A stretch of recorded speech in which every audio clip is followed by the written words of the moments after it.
گزشتہ اسباق میں آپ نے حضرت سیدنا امام بخاری رحمۃ اللہ تعالی علیہ کے حالات زندگی پڑھے، جس میں حضرت سیدنا امام بخاری رحمۃ اللہ علیہ کی ولادت، نسب اور زمانہ تعلیم، حصول علم کے لیے مختلف ممالک کے اندر آپ کا جانا اور پھر حرمین شریفین کی زیارت کے سفر کے موقع پر علم کا حصول، آپ کا بے مثال حافظہ اور ضبط پڑھا، اساتذہ کرام اور دیگر آپ کی نجی زندگی کے جو حالات تھے، آپ کا زہد و تقوی، پرہیزگاری، پارسائی پچھلے سبق میں پڑھی، اور بارگاہ رسالت مآب صلی اللہ علیہ وآلہ وسلم میں آپ کی قبولیت، آپ کے مزار پر انوار سے جو ہے وہ مشک کی خوشبو کا آنا، یہ مختلف چیزیں جو ہے گزشتہ سبق میں آپ پڑھ چکے ہیں۔ چونکہ ہم نے یہ نقطہ بیان کیا تھا کہ پہلے مصنف کے حالات زندگی ہونے چاہیے، کہ مصنف پہلے ہے، اس کی تصنیف بعد میں وجود میں آتی ہے۔ تو اس زمانی ترتیب کے لحاظ سے حضرت سیدنا امام بخاری رحمۃ اللہ علیہ کے حالات زندگی ہم پڑھے۔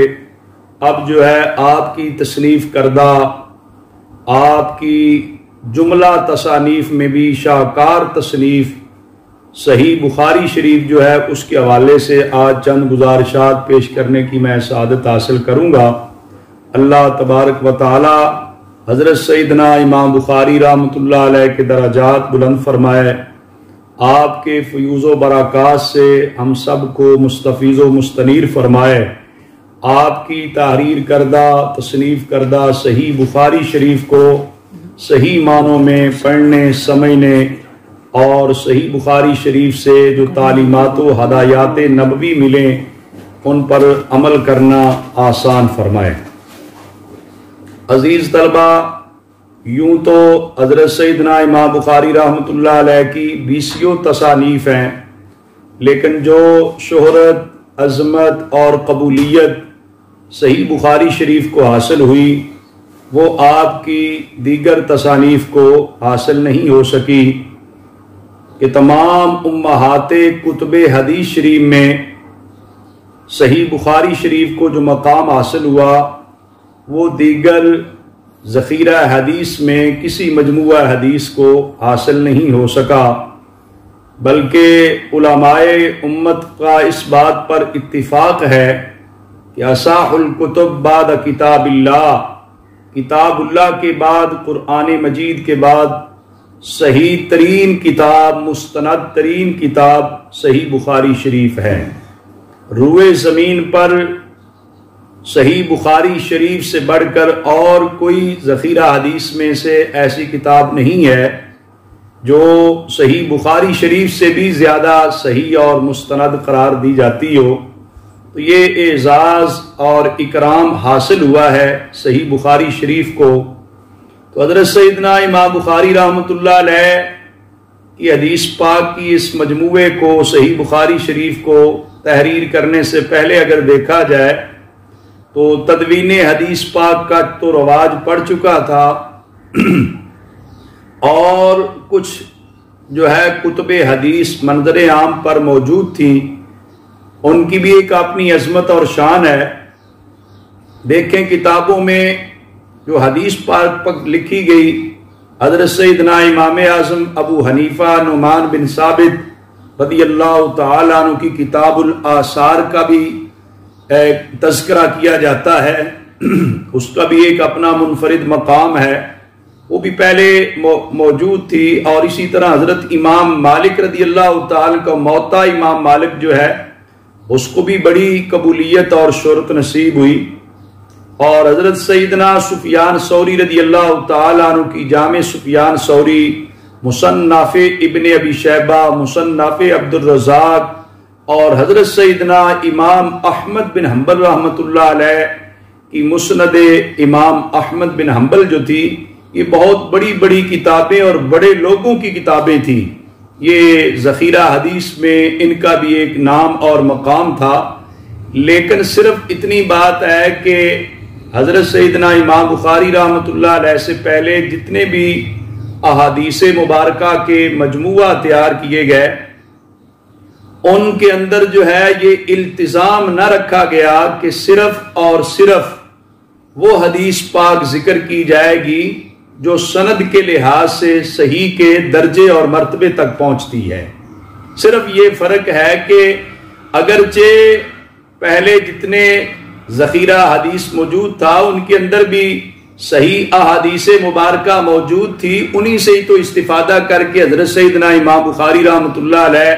اتنے عظیم محدث بنے، وقت کے امام بنے، امیر المؤمنین فی الحدیث کے مرتبے تک پہنچے ہیں۔ تو آپ سے پہلے بزرگان دین کی جو خدمات حدیث پاک تھی، جو کتابیں لکھی گئی تھی، انہی سے فیض یاب ہو کر اس مقام اور مرتبے تک پہنچے ہیں۔ تو ان بزرگوں کی کتابوں میں احادیث صحیحہ موجود تھیں، لیکن احادیث صحیحہ کے علاوہ دیگر بھی وہ روایات موجود تھی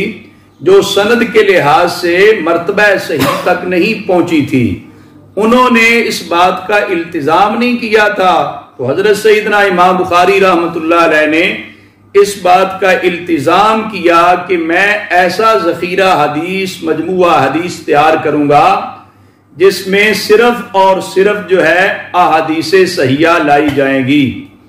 اور یہاں پر میں ایک یہ بات بھی ضرور کرنا چاہوں گا طلبہ کرام کی رہنمائی کے لیے، عوام الناس کی بھی رہنمائی اس میں پائی جاتی ہے کہ لوگ یہ سمجھتے ہیں کہ صحیح حدیث پاک تو حضرت امام بخاری رحمۃ اللہ علیہ صحیح بخاری شریف میں لائے، تو باقی جو کتابیں ہیں ان میں صحیح احادیث مبارکہ نہیں ہیں۔ ایک تو یہ بات غلط ہے، دیگر بھی جو مجموعہ ہائے حدیث مبارک ہیں ان کے اندر بھی صحیح احادیث پاک موجود ہیں۔ اور دوسری بات میں یہ بھی کہنا چاہوں گا کہ یہ صحیح سے مراد وہ صحیح نہیں ہے جو اردو میں ہم کہتے ہیں نا یہ کام صحیح ہے، یہ بات صحیح ہے، تو اس کے مد مقابل کو کہا جاتا ہے کہ وہ ٹھیک نہیں ہے، وہ غلط ہے۔ صحیح نہیں ہے تو مطلب کیا ہے؟ وہ غلط ہے۔ جبکہ یہاں پر جو فن حدیث میں صحیح کا لفظ بولا جاتا ہے اور یہ سند کے لحاظ سے روایت اور حدیث پاک کا حکم لگایا جاتا ہے کہ وہ صحیح نہیں ہے، اس سے مراد ہرگز یہ نہیں ہوتی کہ وہ غلط ہے، معاذ اللہ۔ فرمان مصطفیٰ صلی اللہ علیہ وسلم غلط کیسے ہو سکتا ہے؟ قرآن مجید میں آتا ہے وَمَا يَنْطِقُ عَنِ الْهَوَىٰ إِنْ هُوَ إِلَّا وَحْيٌ يُوحَىٰ۔ نبی کریم صلی اللہ علیہ وسلم کی ذات گرامی تو وہ ہے جو آپ کی زبان مبارک تو وحی خدا کی ترجمان بنتی ہے، تو اپنی خواہش سے تو آپ بولتے نہیں ہیں، تو آپ کے کسی فرمان مبارک کو غلط نہیں کہا جا سکتا، معاذ اللہ ثم معاذ اللہ، بلکہ صحیح تو ہوتا ہی وہ ہے جو زبان مصطفیٰ صلی اللہ علیہ وسلم سے ادا ہو جائے۔ تو سرکار دو عالم صلی اللہ علیہ وسلم کی حدیث پاک کی جب آگے یہ نوع اور قسم بیان کی جاتی ہے تو لوگ اس انداز میں بات کرتے ہیں کہ یہ حدیث صحیح ہے، وہ حدیث صحیح نہیں ہے۔ تو حدیث صحیح نہیں ہے کا مطلب یہ نہیں ہو سکتا کہ معاذ اللہ وہ غلط ہے، وہ ٹھیک نہیں ہے، یہ مطلب نہیں ہوتا۔ وہ اردو کا صحیح نہیں ہوتا، وہ عربی زبان کا صحیح ہے، اور وہ بھی خاص فن حدیث پاک میں اسے یہ کہا جاتا ہے کہ یہ روایت اور حدیث صحیح ہے، اور یہ روایت سند کے لحاظ سے مرتبہ صحیح تک نہیں پہنچی۔ اگر مرتبہ صحیح تک نہ پہنچے تو پھر بھی وہ حدیث پاک تو ٹھیک ہی ہوتی ہے، اس لیے کہ فرمان مصطفیٰ صلی اللہ علیہ وسلم ہو تو کیسے ہو سکتا ہے کہ وہ ٹھیک اور صحیح نہ ہو؟ صرف یہ ہوتا ہے کہ جو ماہرین فن حدیث نے درجات اور مراتب قائم کیے ہیں سند کے، اس کے اندر کہا کہ یہ سند صحیح کے درجے پہ ہے، یہ حسن ہے، یہ ضعیف ہے، تو یہ جو راویان حدیث ہوتے ہیں ان کے پیش نظر حدیث پاک کی سند کا جو درجہ متعین کیا جاتا ہے اس کے مطابق کہا جاتا ہے کہ یہ روایت صحیح ہے، اور ان راویوں کی نسبت اس سند کے لحاظ سے یہ روایت صحیح نہیں ہے، تو اس کا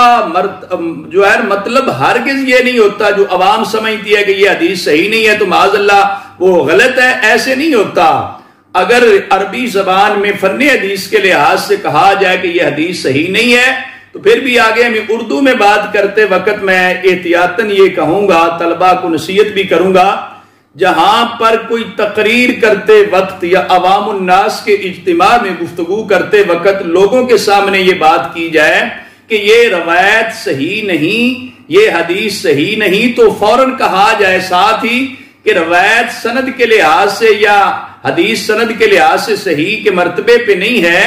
ایک تو یہ لفظ بولنا چاہیے احتیاطاً کہ سند کے لحاظ سے حدیث پاک صحیح کے مرتبے تک نہیں پہنچی، آگے ساتھ کہنا چاہیے ہے ٹھیک، ہے درست، ہے پڑھنے کے قابل بھی اور سیکھنے کے قابل بھی اور اس سے سبق حاصل کرنے کے قابل بھی ہے، چونکہ جو حسن ہوتی ہے وہ صحیح سے کم درجے میں ہے۔ حسن کا تو مطلب ہی یہ ہوتا ہے کہ وہ حدیث پاک، حسن کا تو لفظی ترجمہ دیکھا جائے تو حسن تو ہوتی ہی ٹھیک ہے، حسن تو کہتے ہی اچھی بات کو ہے، تو اس میں یہ چیز بھی مد نظر رکھی جائے۔ تو لہذا جو ہے یہ حسن کے علاوہ نیچے درجے میں ضعیف روایت ہوتی ہے، اس ضعیف روایت کے پیش نظر بھی یہ کہا جاتا ہے کہ اعمال اور فضائل کے اندر جو ہے نا، فضائل اعمال میں ضعیف حدیث بھی معتبر سمجھی جاتی ہے، اس کا اعتبار کیا گیا ہے، یہ سارے فن حدیث کی کتابوں میں بات پائی جاتی ہے۔ تو لہذا جب صحیح کے نیچے حسن ہے اور پھر صحیح کی بھی قسمیں ہیں، صحیح لذاتی ہی ہے، صحیح لغیر ہی ہے، حسن لذاتی ہی ہے، حسن لغیر ہی ہے، اس سے بھی آگے نیچے جا کر جو ضعیف آتی ہے اس کے بارے میں بھی یہ نہیں کہا جا سکتا کہ وہ معتبر نہیں ہے۔ فضائل اعمال میں ضعیف حدیث بھی معتبر ہوتی ہے۔ اس وجہ سے میں یہ بتانا چاہوں گا کہ حضرت سیدنا امام بخاری صاحب رحمۃ اللہ علیہ نے جو التزام کیا تھا کہ صرف اور صرف میں وہ احادیث مبارکہ اپنی کتاب میں جمع کروں گا جو سند کے لحاظ سے صحیح کے مرتبے اور مقام تک پہنچی ہیں، تو یہ امام بخاری صاحب رحمۃ اللہ علیہ کا ایک منفرد کام تھا۔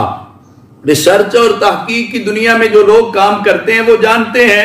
کہ سمندر کو کوزے میں بند کیا جاتا ہے، کوزے سے آگے دریا اور سمندر بنائے جاتے ہیں، تو یہ مختلف طریقے ہوتے ہیں ریسرچ اور تحقیق کے۔ تو حضرت سیدنا امام بخاری صاحب رحمۃ اللہ علیہ نے حالات زمانہ اور وقت گزرنے کے ساتھ ساتھ اس بات کا التزام کیا، اسپیشلائزیشن گویا کہ آپ نے کر لی اس مسئلے میں کہ احادیث صحیحہ کو لائیں گے، جبکہ پہلے جو ذخیرہ حدیث دنیا میں موجود تھا ان میں احادیث صحیحہ بھی تھی اور دیگر جو مرتبے اور مقام سے صحیحہ حدیثہ نہیں بنتی تھی وہ احادیث مبارکہ بھی موجود تھی اور ان کا اعتبار بھی کیا جاتا تھا اور اب بھی کیا جائے گا، قیامت تک کیا جائے گا، اس لیے کہ جو موضوع اور من گھڑت روایت ہے وہ غلط ہے۔ اس سے اوپر تو کتنے درجے ہیں حدیث مبارکہ کے سند کے لحاظ سے ہیں، فرمان نبوی کے لحاظ سے کبھی نہیں کہا جا سکتا کہ یہ حدیث معاذ اللہ صحیح نہیں ہے، یہ تو کہنا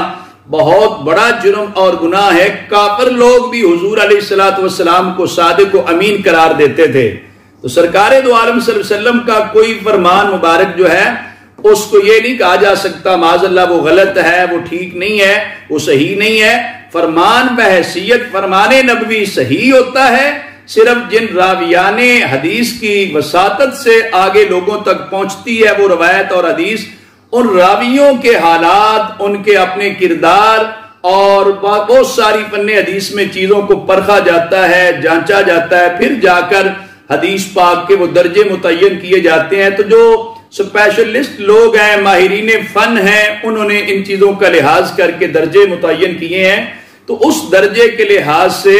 حضرت سیدنا امام بخاری صاحب رحمۃ اللہ علیہ کی یہ کاوش ایک منفرد کاوش تھی اس زمانے میں کہ آپ نے صرف اور صرف احادیث صحیحہ کا التزام کیا صحیح بخاری شریف میں۔ اور اس میں ایک بات یہ بھی میں عرض کرنا چاہوں گا کہ حضرت سیدنا امام بخاری صاحب رحمۃ اللہ علیہ نے یہ جو احادیث صحیحہ اپنے مجموعہ حدیث میں لانے کا التزام کیا،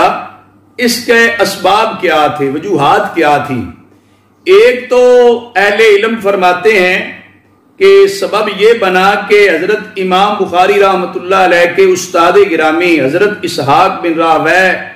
رحمہ اللہ نے امام بخاری صاحب سے کہا تھا کہ کاش تم رسول اللہ صلی اللہ علیہ وسلم کی احادیث مبارکہ کو صحیح سند کے ساتھ جمع کریں تاکہ ایسا ذخیرہ تیار ہو جائے جو صرف اور صرف احادیث صحیحہ کا ہو۔ گویا کہ استاد گرامی کی ترغیب پر حضرت سیدنا امام بخاری رحمۃ اللہ علیہ نے یہ اقدام کیا۔ اور حضرت ملا علی قاری صاحب رحمۃ اللہ علیہ نے تو یہ بھی لکھا کہ اسی زمانے میں پھر آگے حضرت امام بخاری رحمۃ اللہ علیہ نے خواب میں دیکھا کہ وہ حضور نبی کریم صلی اللہ علیہ وآلہ وسلم کے سامنے کھڑے ہیں اور جو وہ ہاتھ کے اندر دستی پنکھا ہوتا ہے وہ لے کر نبی کریم صلی اللہ علیہ وسلم سے وہ مکھیاں اڑا رہے ہیں۔ اس خواب کی تعبیر جب پوچھی گئی تو معبرین نے خواب کی تعبیر یہ بتائی کہ حضرت امام بخاری رحمۃ اللہ علیہ حضور نبی کریم صلی اللہ علیہ وسلم کی طرف جو منسوب کی جاتی ہیں جھوٹی باتیں ان کو آپ جو ہے وہ دور کریں گے اور جھوٹی باتوں کی وضاحت کر کے سائڈ پہ کریں گے۔ تو اس کے اندر بھی گویا کہ اشارہ یہ تھا کہ احادیث صحیحہ جو ہیں ان کا التزام کیا جائے تاکہ درجہ حدیث کے لحاظ سے جو سب سے اعلیٰ درجے کی جو ہے روایت بنے اس کو جمع کریں گے تو زیادہ التزام ہوگا۔ تو حضرت سیدنا امام بخاری صاحب رحمۃ اللہ علیہ کا جو ارادہ تھا یہ کام کرنے کا استاد گرامی کی ترغیب پر وہ اور بھی زیادہ پختہ ہو گیا تھا۔ اس کے علاوہ یہ بات بھی ذہن نشین رہے کہ حضرت سیدنا امام بخاری صاحب رحمۃ اللہ علیہ نے صرف احادیث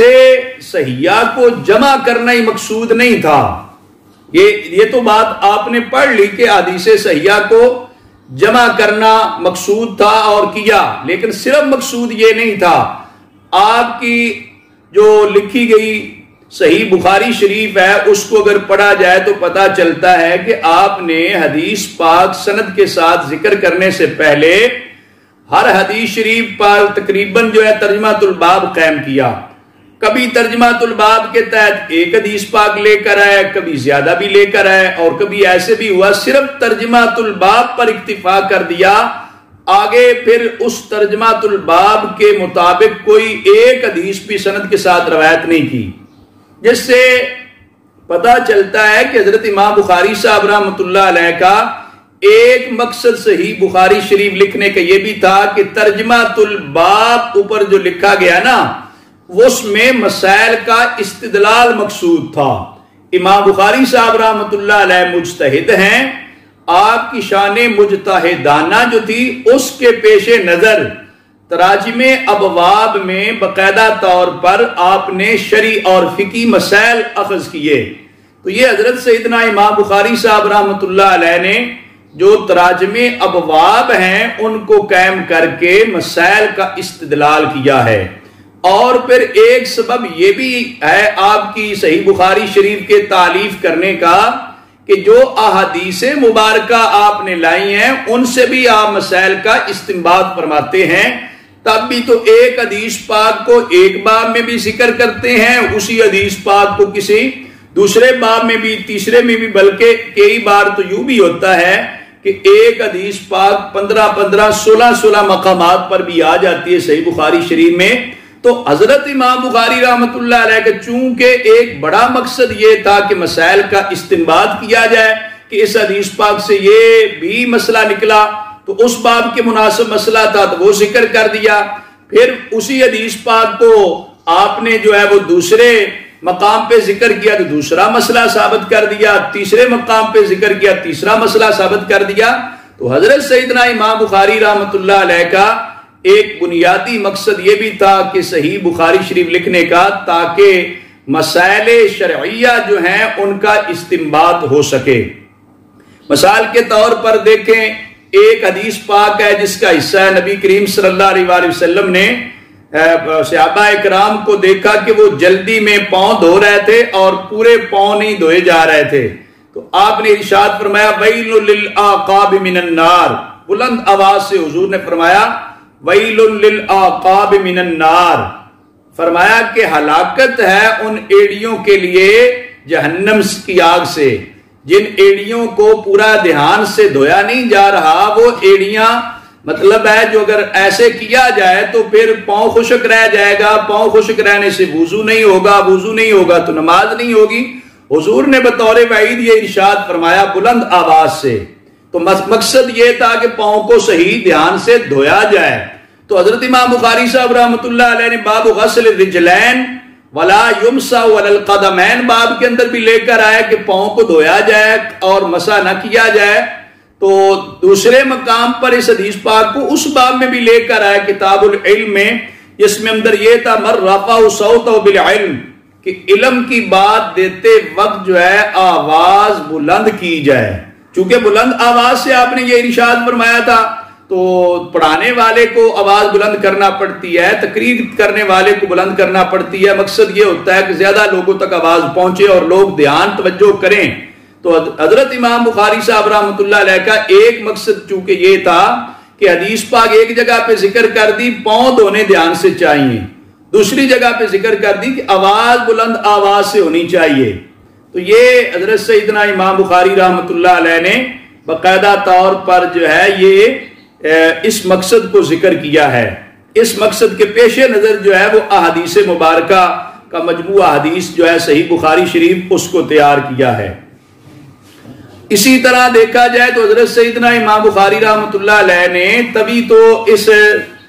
ذخیرہ حدیث پاک کا نام رکھا الصحیح المسند المختصر من امور رسول اللہ صلی اللہ علیہ وآلہ وسلم، کہ یہ صحیح جو ہے یہ مسند ہے، مختصر ہے رسول اللہ صلی اللہ علیہ وسلم کے امور سے.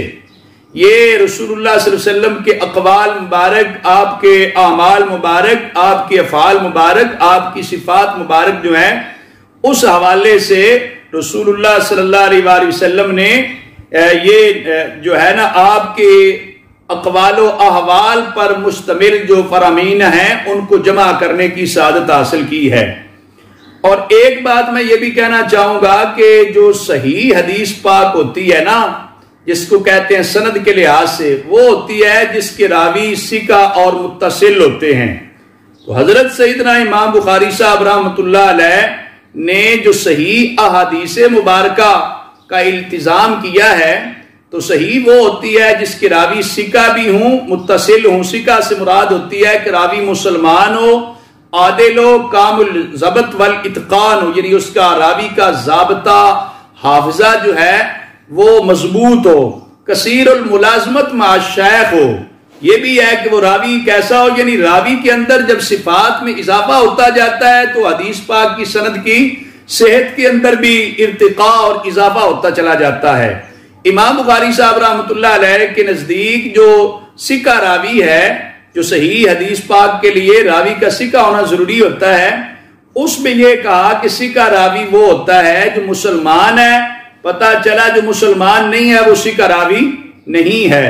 اور جو عادل ہے، جو عادل نہیں ہے راوی، وہ بھی جو ہے حدیث پاک صحیح نہیں بنے گی اس راوی کی وجہ سے. کامل الضبط والاتقان ہے، جس کا ضابطہ حافظہ کامل اور مضبوط ہے،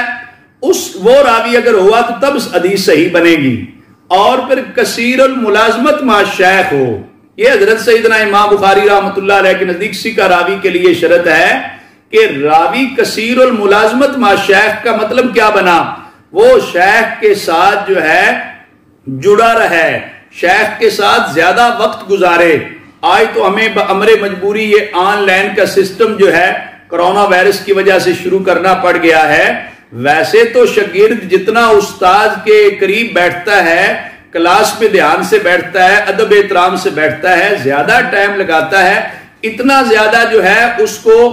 جو ہے زیادہ فیض ملتا ہے، برکت ملتی ہے. اور راوی جو ہے صحیح ثقہ راوی ہونے کے لیے لکھا کہ وہ اپنے استاذ کے ساتھ زیادہ جڑا رہے، ملازمت اور نوکری جاب اس کی استاذ کی خدمت میں زیادہ وقت گزارے. یہ اس کے لیے جو ہے کامل ہونے کے لیے، راوی کے ثقہ ہونے کے لیے ایک شرط رکھی ہے امام بخاری رحمۃ اللہ علیہ نے. اور یوں آپ راوی حدیث اگر قلیل الملازمت مع شیخ ہو تو ان کی روایت بھی لے لیتے ہیں، لیکن ساری روایتیں ان کی امام بخاری صاحب نہیں لیتے. لیکن جو کثیر الملازمت مع شیخ ہے، زیادہ وقت لگا رہتا ہے استاذ کے ساتھ، اس سے امام بخاری صاحب رحمۃ اللہ علیہ باقاعدہ طور پہ ساری احادیث اور روایات کو لے لیتے ہیں. تو یہ بھی شرط ہوتی ہے صحیح راوی کے لیے سکہ راوی کے لیے کہ وہ اپنے سے سکہ راوی کی مخالفت نہ کرے. اور پھر یہ بھی ہے کہ کوئی علت خفیہ قادحہ بھی نہیں ہوتی، کوئی علت ایسی نہیں ہوتی جو قدح لگائے. اور اسی طرح متصل جو راوی ہوتا ہے اس کے یہ مطلب ہوتا ہے کہ یا تو اپنے شیخ سے سمیت ہو یا حدثنا کے صیغے کے ساتھ باقاعدہ طور پہ حدیث پاک کے سماع کی تصریح کرے. یہ ہوتا ہے جو ہوتا ہے نا سماع، سننا، راوی اپنے راوی کا اپنے استاد سے حدیث لیتے وقت سننا سمیت ہو، یہ دلالت کرتا ہے کہ میں نے سنا. سب کو پتا ہے سمیت ہو کا یہ مطلب ہے.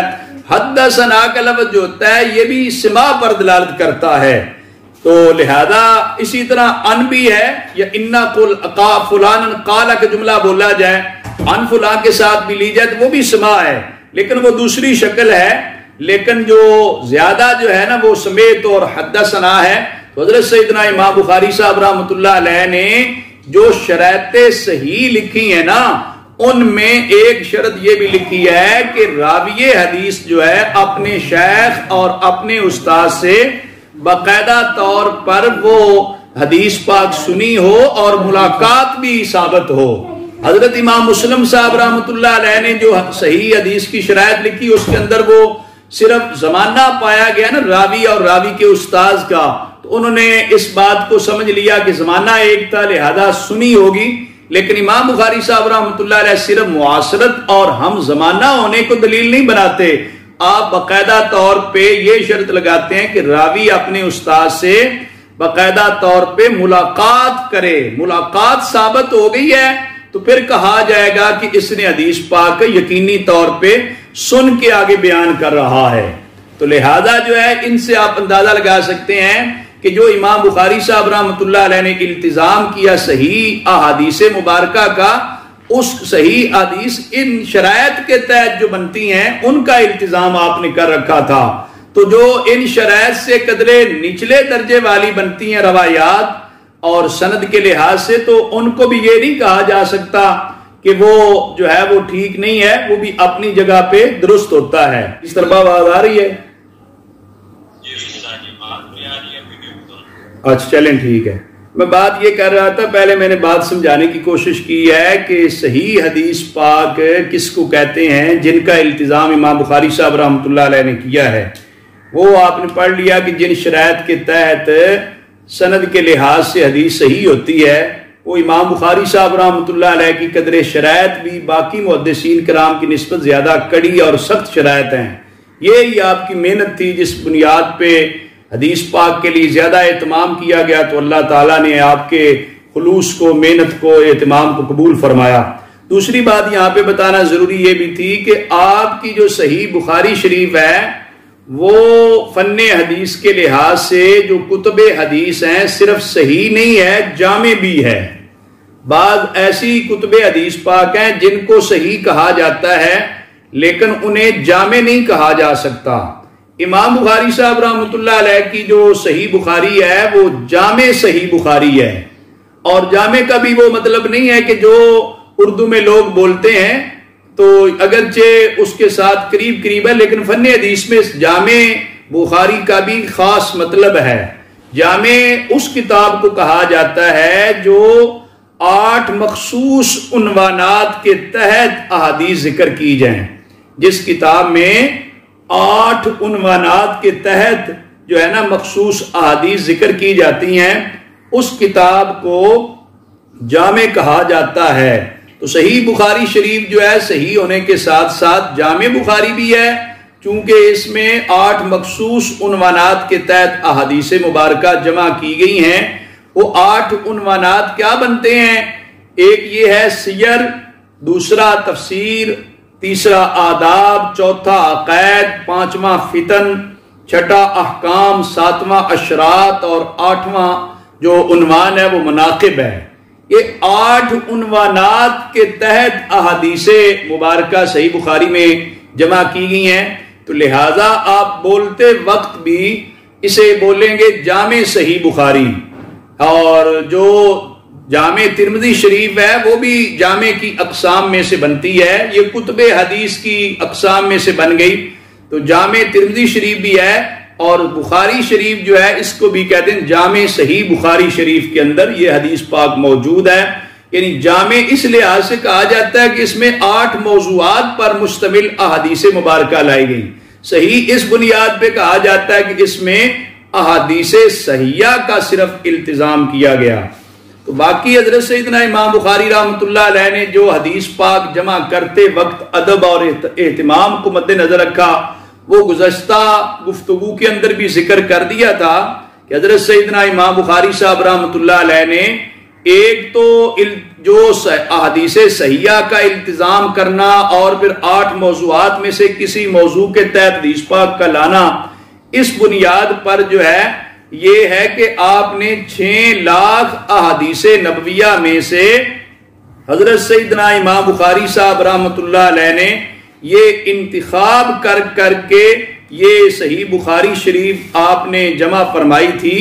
کل 6 لاکھ احادیث مبارکہ،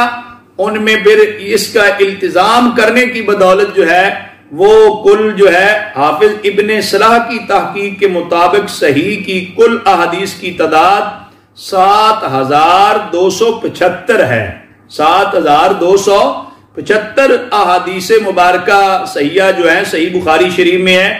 اور پھر چونکہ پہلے بتا چکا ہوں کہ کچھ احادیث مبارکہ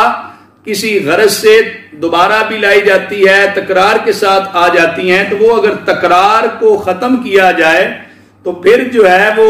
صحیح بخاری شریف کی جو تعداد ہے وہ احادیث صحیحہ کی تعداد 4000 رہ جاتی ہے. گویا کہ آپ اندازہ لگائیں حضرت سیدنا امام بخاری صاحب رحمۃ اللہ علیہ کے پاس 6 لاکھ احادیث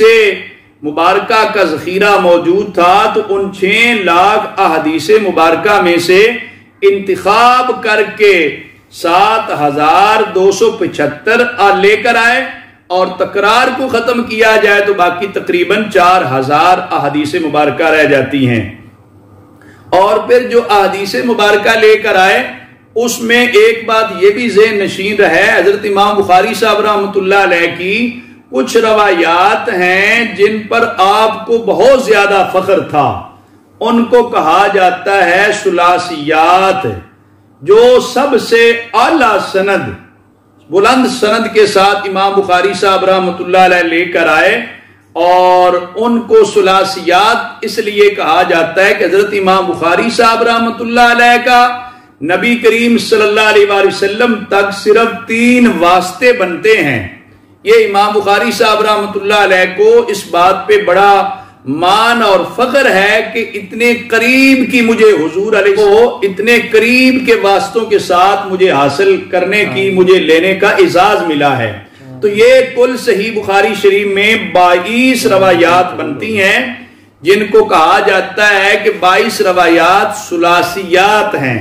جو 3 واسطوں کے ساتھ امام بخاری صاحب رحمۃ اللہ علیہ تک پہنچی ہیں. ویسے حضرت امام بخاری صاحب رحمۃ اللہ علیہ کی آپ صحیح بخاری شریف میں سبق پڑھتے وقت میں بتا بھی دوں گا کہ کبھی جو ہے وہ 4 واسطے ہیں، کبھی 5 واسطے ہیں، کبھی 6 واسطے ہوتے ہیں. یعنی آپ نے ایک استاد سے لی، اس نے اپنے استاد سے، اس نے اپنے استاد سے، اس نے اپنے، اس طرح حضور علیہ الصلوۃ والسلام تک پہنچتے 5 6 7 واسطے آ جاتے ہیں. لیکن جو صرف 3 واسطوں کے ذریعے حضرت امام بخاری صاحب رحمۃ اللہ علیہ کو نصیب ہوئی، آپ کو ان پہ بڑا فخر ہوتا تھا. تو وہ کل 22 روایات ہیں جنہیں ثلاثیات کہا جاتا ہے.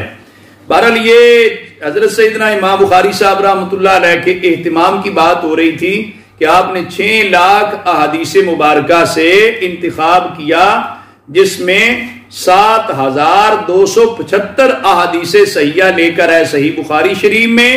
اور وہ جو 7275 کا عدد ہے وہ بھی ساری احادیث صحیحہ کی گنتی کرنے سے ہے. اگر تکرار ختم کر دیا جائے پھر باقی 4000 احادیث صحیحہ رہتی ہیں جو صحیح بخاری شریف میں حضرت امام بخاری صاحب رحمۃ اللہ علیہ لے کر آئے. برا حدیث شریف کو کتاب میں درج کرنے سے پہلے حضرت سیدنا امام بخاری صاحب رحمۃ اللہ علیہ غسل کرتے اور اس کے بعد 2 رکعت نفل پڑھتے تھے. اور پھر یہ ہے کہ حدیث پاک کی صحت کے بارے میں استخارہ کرتے. استخارہ کرنے کے بعد جب یہ حقیقت عیاں ہو جاتی اور یقین ہو جاتا کہ یہ حدیث پاک ہر لحاظ سے سند کے لحاظ سے صحیح کے مرتبے تک پہنچتی ہے تو آپ اپنی کتاب میں درج فرما دیتے۔ تو یہ تقریباً جو ہے 16 سال کی مدت میں حضرت امام بخاری صاحب رحمۃ اللہ علیہ نے اس کو مکمل کیا ہے، اور اس میں دیکھا جائے تو آپ نے صحیح بخاری شریف کا جو مسودہ تھا وہ مکہ مکرمہ، بصرہ اور بخارا میں ترتیب دیا، اور پھر اس کی جو تبیید تھی مسجد حرام شریف میں بیٹھ کر مبیدہ تیار کیا، اور پھر مدینہ منورہ میں روضہ رسول انور علیہ صاحب الصلاۃ والسلام کے پہلو میں بیٹھ کر حدیث شریف کے اوپر تراجمے ابواب تحریر فرمائے۔ یہ حضرت امام بخاری صاحب رحمۃ اللہ علیہ کا اہتمام تھا اور ادب تھا، حضور علیہ الصلاۃ والسلام سے محبت کا یہ عالم تھا کہ بعض جو ہے آپ کے تلامذہ میں سے خاص طور پہ محمد بن ابی حاتم وراق بڑے خصوصی شاگرد ہیں، کل بھی ان کا تذکرہ کیا۔ آپ تو فرماتے ہیں میں نے امام بخاری صاحب رحمۃ اللہ علیہ سے پوچھا کیا آپ کو وہ تمام احادیث یاد ہیں جو آپ نے اپنی صحیح میں ذکر کی ہیں؟ تو امام بخاری صاحب رحمۃ اللہ علیہ نے فرمایا کہ جامع صحیح کی کوئی حدیث پاک بھی مجھ سے مخفی نہیں ہے، کیونکہ میں نے اس کو 3 مرتبہ لکھا ہے، یعنی مسودہ کے اندر بھی، پھر مبیدہ کے اندر بھی، پھر جو ہے آخر میں تراجمے ابواب ذکر کرتے وقت بھی۔ تو یہ حضرت سیدنا امام بخاری صاحب رحمۃ اللہ علیہ نے جتنی محبت، خلوص اور عقیدت و احترام کے ساتھ اس کو ترتیب دیا، یہ حضور علیہ الصلاۃ والسلام کی بارگاہ میں قبولیت کا درجہ رکھتی ہے۔ بعض صوفیاء کرام تو یہ فرماتے ہیں کہ ایک مرتبہ امام بخاری صاحب رحمۃ اللہ علیہ نے مسودہ لکھا تو دوسری مرتبہ مبیدہ تیار کیا، تیسری بار ہر حدیث پاک کو رسول اللہ صلی اللہ علیہ وسلم کی بارگاہ میں پیش کیا، جس حدیث شریف کے بارے میں بالمشافہ یا خواب میں رسول اللہ صلی اللہ علیہ وسلم نے اجازت دی تو اس حدیث پاک کو حضرت امام بخاری صاحب رحمۃ اللہ علیہ نے صحیح بخاری شریف میں ذکر کیا ہے۔ یہ مرتبہ اور مقام ہے صحیح بخاری شریف کا، اور یہ بات بھی بڑے صغیر کے بہت بڑے محدث بلکہ رئیس المحدثین حضرت محقق علی الاطلاق شیخ عبدالحق محدث دہلوی رحمۃ اللہ علیہ نے اشیاء اللمعات کے اندر بھی ذکر کیا ہے کہ حضور علیہ الصلاۃ والسلام سے بالمشافہ یا خواب میں اجازت لے کر امام بخاری صاحب رحمۃ اللہ علیہ نے حدیث پاک کو درج کیا ہے۔ تبھی تو حضرت امام بخاری صاحب رحمۃ اللہ علیہ کی صحیح بخاری شریف کی مقبولیت میں آج تک بھی کوئی فرق نہیں پڑا، اور مقبولیت اس بات سے بھی عیاں ہے کہ دینی مدارس کے سلیبس اور نصاب کے اندر بھی صحیح بخاری شریف کو رکھا گیا اور بڑے اہتمام کے ساتھ پڑھائی جاتی ہے۔ آپ بلکہ اور کتنی کتابیں ہیں درس نظامی میں، نصاب کے اندر یہ ہے کہ کتابوں اور آغاز اور اختتام ان کتابوں کا نہیں ذکر کیا جاتا، اگرچہ اپنی اپنی کلاس میں تو ان کا بھی آغاز بھی ہوتا ہے، اختتام بھی ہوتا ہے، لیکن افتتاح بخاری شریف کی مجلس منعقد ہوتی ہے، اسی طرح اختتام پر جو ہے وہ ختم بخاری شریف کی مجلس کا انعقاد کیا جاتا ہے۔ یہ صحیح بخاری شریف کی مقبولیت ہے، بلکہ کہا جاتا ہے کہ حضور علیہ الصلاۃ والسلام کی بارگاہ میں یہ شرف پذیرائی رکھتی تھی۔ حضرت ابو زید مروزی رحمۃ اللہ علیہ بیان کرتے ہیں کہ ایک دفعہ میں بیت الحرام میں رکن اور مقام کے درمیان سویا ہوا تھا، میں نے خواب میں حضور نبی کریم صلی اللہ علیہ وسلم کی زیارت کی تو آپ صلی اللہ علیہ وسلم نے فرمایا اے ابو زید، شافعی کی کتابیں کب تک پڑھتے رہو گے، میری کتاب کیوں نہیں پڑھتے؟ کہتے ہیں میں نے حضور علیہ الصلاۃ والسلام سے عرض کیا حضور آپ کی کون سی کتاب ہے؟ فرمایا محمد بن اسماعیل کی جامع، یہ جو ہے نا جامع صحیح بخاری، حضور علیہ الصلاۃ والسلام نے اس کا اشارہ کرتے فرمایا، ذکر کیا کہ یہ میری کتاب ہے، اس قدر مقبولیت، بلکہ یہاں تک لکھا گیا حضرت امام عبد الوہاب شعرانی رحمۃ اللہ علیہ کے حوالے سے کہ انہوں نے رسول اللہ صلی اللہ علیہ وسلم کے سے 8 ساتھیوں سمیت جاگتے ہوئے حالت بیداری میں صحیح بخاری شریف حضور علیہ الصلاۃ والسلام سے پڑھی۔ اس سے آپ اندازہ لگا سکتے ہیں کہ صحیح بخاری شریف جو ہے وہ کس قدر بارگاہ نبوی میں شرف قبولیت پائی، اور اس کی برکات کے بارے میں تو اہل علم و معرفت نے بیان کیا، صوفیاء عرفاء نے بیان کیا کہ اگر کسی مشکل میں صحیح بخاری شریف کو پڑھا جائے تو وہ مشکل حل ہو جاتی ہے، اور جس کشتی میں صحیح بخاری شریف رکھ دی جائے وہ کشتی غرق ہونے سے بچ جاتی ہے۔ جس گھر میں صحیح بخاری شریف رکھی ہو وہ گھر جلنے سے، تباہ و برباد ہونے سے بچ جاتا ہے۔ اور حافظ ابن کثیر نے تو لکھا کہ خشک سالی کے ماحول میں صحیح بخاری شریف پڑھی جائے تو اللہ تعالیٰ خشک سالی کو خوشحالی میں بدل دیتا ہے اور بارش برسا دیتا ہے۔ تو لہذا آج کے کرونا وائرس کے ماحول میں بھی میں گزارش کروں گا، کاش کے ارباب بست و کشاد کو یہ بات سمجھ آتی اور اس بات کو اہمیت دیتے کہ دینی مدارس میں قرآن مجید پڑھا جاتا، دینی مدارس میں صحیح بخاری شریف پڑھی جاتی، تو اس کی برکت سے کرونا وائرس جو ہے اس کو قابو کرنا، اس کے پھیلاؤ کو روکنا جو تھا وہ ممکن ہو جانا تھا۔ اگر عقیدت و محبت کے ساتھ کوئی محبت والوں کو جمع کر کے قرآن مجید کا ختم کیا جائے، صحیح بخاری شریف کی قرات کر کے ختم بخاری شریف کی جائے، تو یقیناً ایسی وباؤں بلاؤں سے چھٹکارا مل جاتا ہے۔ یہ بزرگوں کے تو باقاعدہ مجرب چیزیں ہیں۔ حضرت ملا علی قاری رحمۃ اللہ علیہ نے مرقات المفاتیح کے اندر یہ بات لکھی ہے کہ کسی مشکل میں صحیح بخاری شریف پڑھی جائے تو وہ مشکل حل ہو جاتی ہے، اور اگر خشک سالی میں صحیح بخاری پڑھی جائے تو بارش برسنا شروع ہو جاتی ہے۔ صحیح بخاری شریف میں احادیث مبارکہ تکرار کے ساتھ کیوں آئی ہیں؟ ایک حدیث پاک ایک دفعہ پہ ذکر ہو گئی تو دوبارہ وہی حدیث پاک حضرت امام بخاری صاحب رحمۃ اللہ علیہ دوسری جگہ پہ، پھر کئی بار تیسری پہ، جس طرح پہلے میں نے عرض کیا کہ 15 16 مقامات پر بھی ایک حدیث پاک کو ذکر کر دیا جاتا ہے۔ تو اس کی وجوہات جو ماہرین فن نے بیان کی ہیں ان کے اندر ایک تو یہ بتاتے ہیں کہ حضرت امام بخاری صاحب رحمۃ اللہ علیہ جب ایک حدیث کو متعدد جگہ ذکر فرماتے ہیں تو اس میں ان کا ایک مقصد تو یہ ہوتا ہے کہ حدیث پاک سے جو مختلف اور متعدد مسائل ذکر کرنا مقصد ہوتے ہیں، جو بحیثیت مجتہد آپ نے جو ہے باقاعدہ طور پر ایک مسئلہ اجتہاد کرنا ہوتا ہے، استنباط کرنا ہوتا ہے۔ اس وجہ سے پہلے مقام پر حدیث پاک کو ذکر کر کے اور مسئلہ، دوسرے مقام پہ اور تیسرے مقام پہ اور مسئلہ ذکر کرنا، اس وجہ سے تکرار ہوتا ہے۔ اور دوسرا یہ بھی مقصد ہوتا ہے کہ ایک حدیث پاک آپ تک پہنچی ایک سند کے لحاظ سے، وہی حدیث پاک آپ تک پہنچی دوسری سند کے لحاظ سے، یعنی ایک حدیث پاک جو ہے ایک استاد سے بھی لی تو اس استاد کا اپنا سلسلہ سند ہے، دوسرے استاد سے لی تو اس کا ایک اپنا سلسلہ سند ہے، تیسرے سے لی تو اس کا اپنا سلسلہ سند ہے۔ امام بخاری صاحب رحمۃ اللہ علیہ کے ذکر کرنے کا ایک مقصد یہ بھی ہوتا ہے کہ فن حدیث کے جو طالب علم ہیں ان کے علم میں اضافہ ہو جائے کہ یہ حدیث شریف اس سلسلہ سند کے ساتھ بھی پہنچی ہے اور یہ حدیث پاک اس سلسلہ سند کے ساتھ بھی پہنچی ہے۔ اور بعض اوقات ایک حدیثی دو صحابہ کرام رضوان اللہ علیہم اجمعین سے مروی ہوتی ہے، تو آپ کا دوبارہ ذکر کرنے کا مقصد یہ ہوتا ہے کہ پہلے مقام پر ایک صحابی کا ذکر آیا، دوسرے مقام پر دوسرے کا ذکر آ گیا۔ اور اسی طرح جو ہے امام بخاری صاحب کا مقصد یہ بھی ہوتا ہے کہ حدیث کے اندر کوئی اگر غرابت ہے نا، یعنی سند کے لحاظ سے حدیث غریب بنتی ہے تو اس کی غرابت دور ہو جاتی ہے۔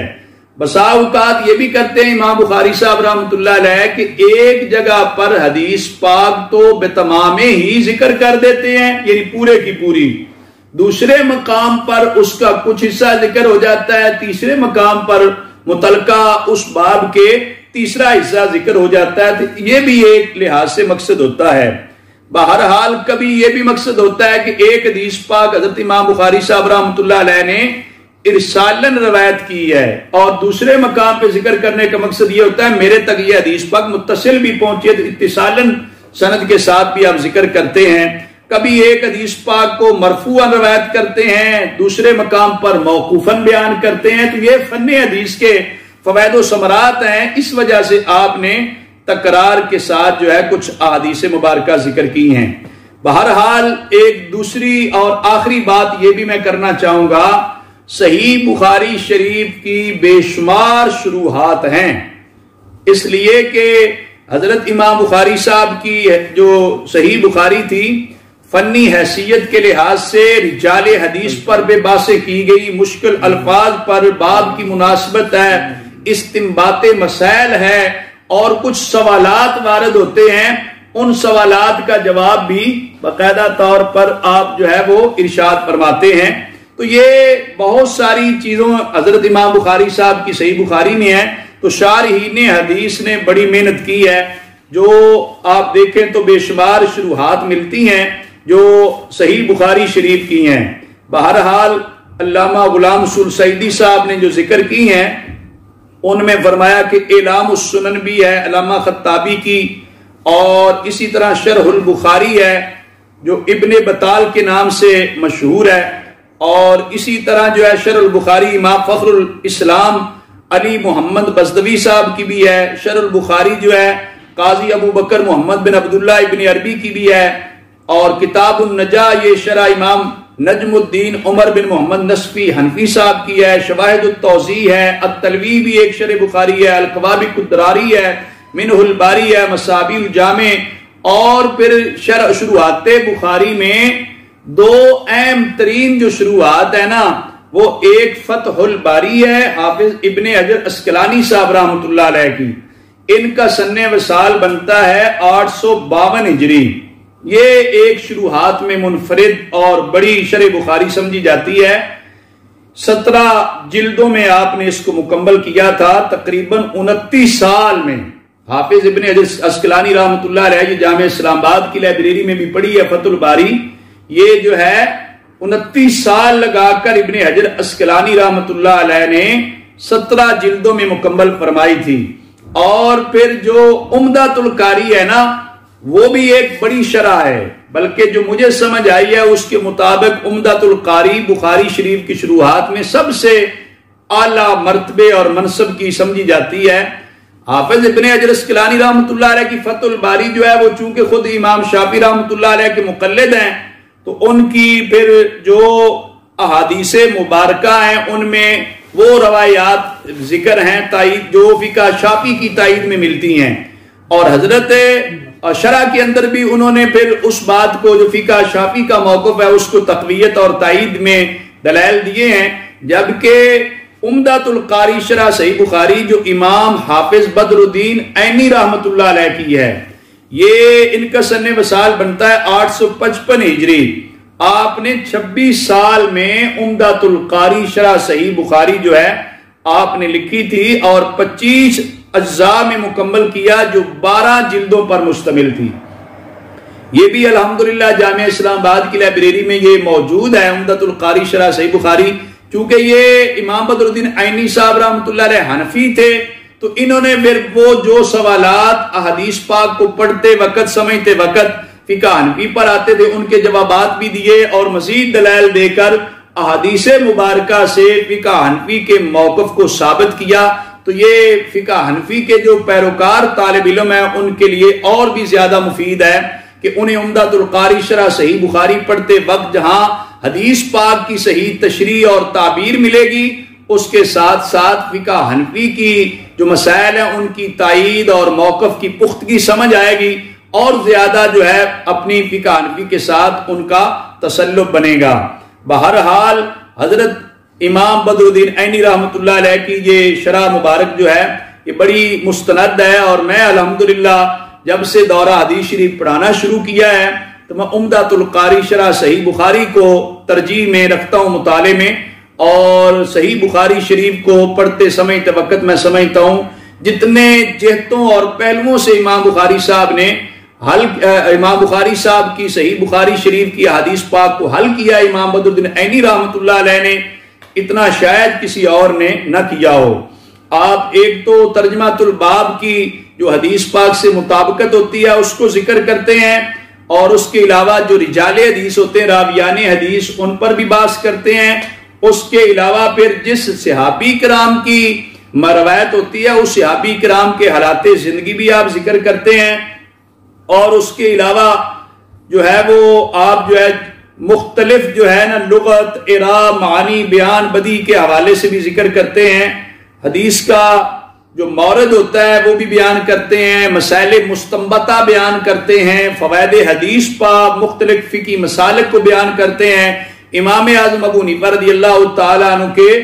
مذہب کو دلائل سے ثابت کرتے ہیں۔ تو یہ بے شمار جو ہے نا حضرت امام بدر الدین عینی رحمۃ اللہ علیہ صحیح بخاری شریف کی شرح کرتے وقت بے شمار چیزوں کو مد نظر رکھا۔ اتنا آپ کو میں نے بتا دیا کہ یہ عمدۃ القاری شرح صحیح بخاری جو ہے یہ بخاری شریف کی شروحات میں سب سے مستند، معتبر اور سب سے زیادہ جامع اور فوائد کی حامل جو ہے وہ شرح ہے۔ بندہ ناچیز نے حرمین شریفین کی حاضری کے موقع پر حصول برکت کے لیے مسجد نبوی شریف کی لائبریری میں بھی اس کا مطالعہ کیا اور حرم کعبہ شریف کی لائبریری میں بھی عمدۃ القاری شرح صحیح بخاری کا مطالعہ کیا، اور خاص طور پر جو لائبریری مکہ مکرمہ میں نبی کریم صلی اللہ علیہ وآلہ وسلم کی ولادت گاہ آپ کی پیدائش کے مقام اور مکان پر بنائی گئی، اس لائبریری میں جہاں باقی عام لوگوں کو داخلے کی اجازت نہیں تھی، بطور مجھے سکالر جو ہے وہاں اجازت ملی، اور اس لائبریری کے اندر بھی میں عمدۃ القاری شرح صحیح بخاری کا حصول برکت کے لیے مطالعہ کرتا رہا۔ تو یہ حضرت امام بخاری رحمۃ اللہ علیہ کی شروحات صحیح بخاری شریف کی شروحات میں عمدۃ القاری شرح صحیح بخاری کا ایک مستند اور معتبر مقام ہے۔